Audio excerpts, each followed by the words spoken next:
ఓం నమస్తే. ఆత్మీయులకు దేవదేవుని ఆశీస్సులు. మనందరినీ కూడా విజయవాడ కనకదుర్గమ్మ, తిరుమల తిరుపతి దేవదేవుడైన శ్రీ వెంకటేశ్వర స్వామి అనుగ్రహిస్తారుగాక. తిరుమలలో జరుగుతున్న బ్రహ్మోత్సవాలలో ఈరోజు మలయప్ప స్వామి సింహవాహనంపై మాడవీధులలో ఊరేగింపు జరిగి భక్తజనులందరినీ కూడా అనుగ్రహించాడు. అమ్మవారు లలితా రూపంలో అందరినీ కూడా అనుగ్రహిస్తూ ఉన్నారు. లలితా సహస్రనామాలలో మరి ముఖ్యమైనవి శ్రీమాత, శ్రీ మహారాజ్ఞి, శ్రీమత్ సింహాసనేశ్వరి, చిదగ్నికుండ సంభూత, దేవకార్య సముద్యత అనే ఈ 5 నామాలు చాలా ప్రసిద్ధమైనవి. మూడవదైన సింహాసనేశ్వరి, గొప్ప సింహాసనంపై ఆసీనురాలైన తల్లి అని చెప్తాము. అలాంటి ఇక్కడ అయ్యవారి వాహనము సింహవాహనము. ఈ సింహవాహనము అనేది అధికార సూచనకు, ధైర్యమునకు, గాంభీర్యానికి ప్రతీకలుగా చెప్పబడి ఉన్నాయి. కాబట్టి విశేషాన్ని గ్రహించి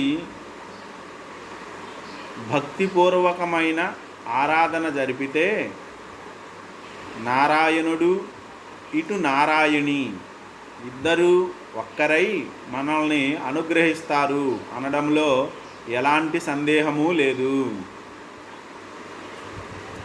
అమ్మవారి నవరాత్రులలో అమ్మవారికి 9 రూపాలతో నవదుర్గలు అనే పేరుతో ఆరాధన జరుపుతాము.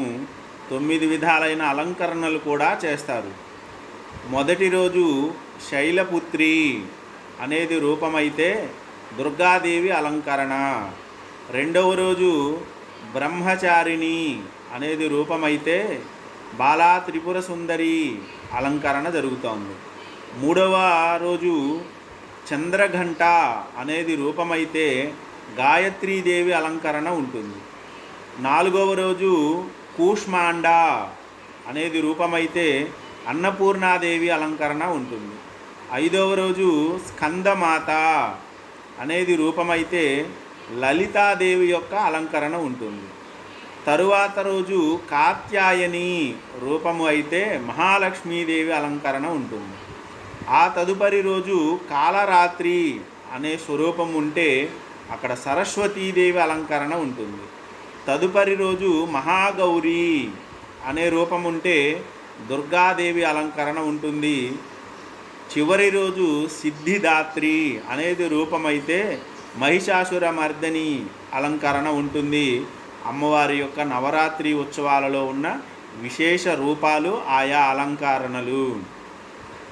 ఇందుట్లో మనం బాగా గుర్తుపెట్టుకోవాల్సినది, అనుసంధానం చేయవలసినది శ్లోకము సర్వమంగళ మాంగళ్యే శివే సర్వార్ధ సాధికే శరణ్యే త్రయంబకే గౌరీ నారాయణి నమోస్తుతే, నారాయణి నమోస్తుతే, నారాయణి నమోస్తుతే అనే ఈ మంత్రాన్ని అనుసంధానం చేయడం అనేది చక్కగా చేయాలి. ఎందుకు అంటే మంగళము అంటే శుభము, మేలు అని అర్థము. సర్వమంగళ మాంగళ్యే మేలు చేసే వాటన్నింటికీ కూడా మేలును చేసేది, అత్యధికమైన మేలును అందించే అమ్మవారు సర్వమంగళ. సర్వార్థ సాధికే అనే పదం మరొకటి ఉంది. సర్వ అర్థములు, అన్ని ప్రయోజనాలు సాధించి పెట్టే తల్లి. అన్ని ప్రయోజనాలు, అర్థాలు, పురుషార్థాలు 4, ధర్మ అర్థ కామ మోక్షములు అనేవి 4 అయితే వీటన్నింటినీ సాధించి పెట్టే, మనకు సహాయం చేసే ఆ తల్లి అని సర్వార్థ సాధికే అన్న విషయం మనకు అక్కడ తెలియవస్తూ ఉన్నది.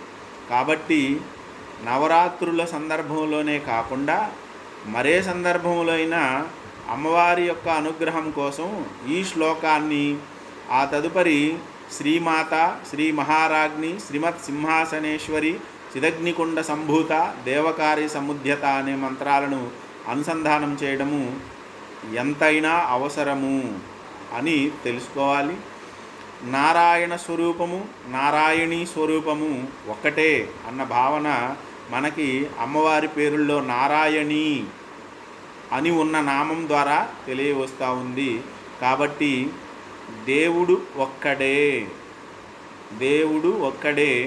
మరేమీ లేదు, సమస్తము కూడా దైవస్వరూపమే అన్న భావనని మనం మనసులో నిలబెట్టుకొని జ్ఞాన సంపన్నులమై మన జీవితాన్ని ముందుకు కొనసాగిస్తాముగాక.